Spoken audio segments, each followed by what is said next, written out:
İçe kapanıklık. Seçim mi, genetik mi, travma tepkisi mi? Merhaba arkadaşlar. Biliyorsunuz, psikoloji hakkında konuşmayı seviyorum. Bugün sizin için yine ilginç bir konu seçtim. İçe kapanıklık seçim mi, genetik mi, yoksa geçmişteki kötü olayların bir sonucu mu? Bazı insanlar yalnız kalmayı sever. Bazıları ise insanlardan uzaklaştıkça daha güvende hisseder. Peki bunun nedeni ne olabilir? İnsan böyle mi doğar? Zamanla mı böyle olur? Yoksa kendi isteğiyle mi bu şekilde yaşar? Gelin birlikte düşünelim. 1. İçe kapanıklık ne demektir? İçe kapanık bir kişi genelde çok konuşmaz, kalabalık yerlerde çabuk yorulur, yalnız kalmayı sever, duygularını hemen paylaşmaz. Ama içe kapanık olmak her zaman kötü bir şey değildir. Bazı insanlar yalnız kaldıkça rahatlar. Sessizlik onları mutlu eder. Burada önemli soru şudur: bu bir tercih mi, yoksa bunun arkasında başka bir neden mi var? 2. İçe kapanıklık genetik olabilir mi? Bazı uzmanlara göre kişiliğimizin bir kısmı doğuştan gelir. Yani bazı insanlar daha sakin bir yapıyla doğabilir. Örneğin bir çocuk gürültüden rahatsız olabilir, yeni insanlarla tanışırken çekinebilir, tek başına oyun oynamayı tercih edebilir. Bu çocuk büyüyünce de sakin bir yetişkin olabilir. Eğer kişi doğduğundan beri böyleyse ve bu durum onu mutsuz etmiyorsa, bu genetik olabilir. Yani bu onun doğal yapısı olabilir. Bazı insanlar enerjiyi kalabalıkta bulur. Bazı insanlar ise enerjiyi yalnız kalmakta bulur. Bu bir farklılıktır, sorun değildir. 3. İçe kapanıklık bir seçim olabilir mi? Evet, olabilir. Bir kişi bilinçli olarak yalnız kalmayı seçebilir.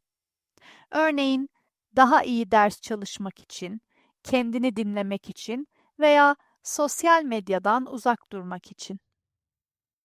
Modern dünyada insanlar sürekli konuşurken, mesaj yazarken ve paylaşım yaparken bazı kişiler sessiz kalmayı tercih eder. Kişi şöyle diyebilir: ben yalnız kalmayı seviyorum çünkü böyle daha huzurluyum. Eğer kişi yalnız kaldıkça mutlu oluyorsa ve istediği zaman insanlarla iletişim kurabiliyorsa, bu bir seçimdir. 4. Travma tepkisi olarak içe kapanıklık. Bazen durum farklıdır. Bir kişi geçmişte kötü bir olay yaşadıysa insanlardan uzaklaşabilir. Örneğin ebeveynlerinden sık sık eleştiri aldıysa, arkadaşları onunla alay ettiyse veya birine güvendiyse ama o kişi onu çok üzdüyse. Bu durumda kişi tekrar üzülmemek için sessiz kalabilir. Şöyle düşünebilir: konuşmamalıyım. Konuşursam hata yaparım.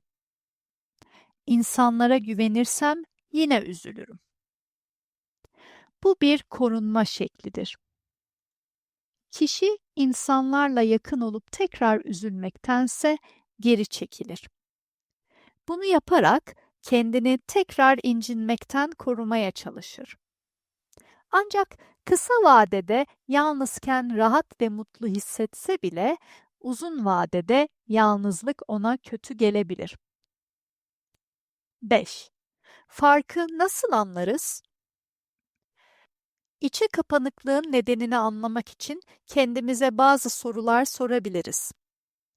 Yalnızken mutlu muyum? İnsanlarla konuşmak istiyor muyum? Konuşmak istememe rağmen konuşamıyor muyum? Geçmişteki bir olay beni hala etkiliyor mu?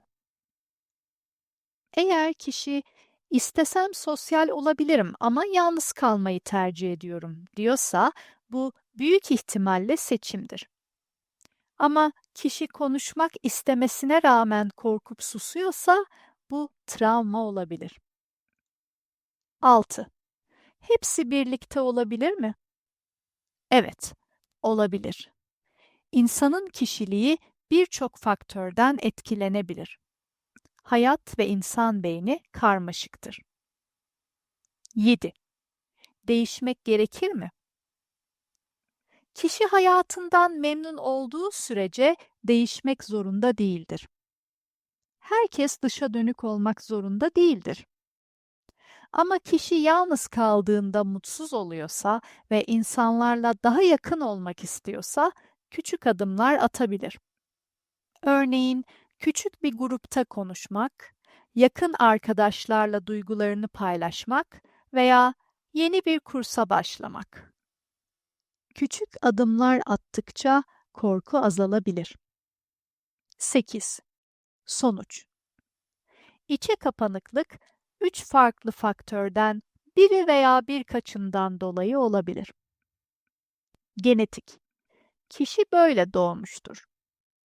Seçim. Kişi bilinçli olarak yalnız kalmayı tercih ediyordur. Travma. Kişi travma yaşayalı kendini korumak için insanlardan uzak duruyordur. Önemli olan şudur. Eğer yalnızlık size huzur veriyorsa bu sağlıklı olabilir. Ama sizi mutsuz ediyorsa belki de geçmişteki bir şey sizi hala etkiliyordur. Kendimizi tanıdıkça daha özgür oluruz. Davranışlarımızın nedenlerini anladıkça hayatımızı daha bilinçli yaşayabiliriz. Bugünkü bölüm bu kadar. Sizce içe kapanıklık daha çok seçim mi, genetik mi yoksa travma tepkisi mi? Siz içe kapanık mısınız, dışa dönük mü? Ve sizce bunda hangi faktörlerin etkisi daha büyük? Lütfen aşağıya yazın. Unutmayın, yorumlarınız beni benzer videolar yapmam için motive ediyor. Dinlediğiniz için teşekkür ederim. Bir sonraki bölümde görüşmek üzere.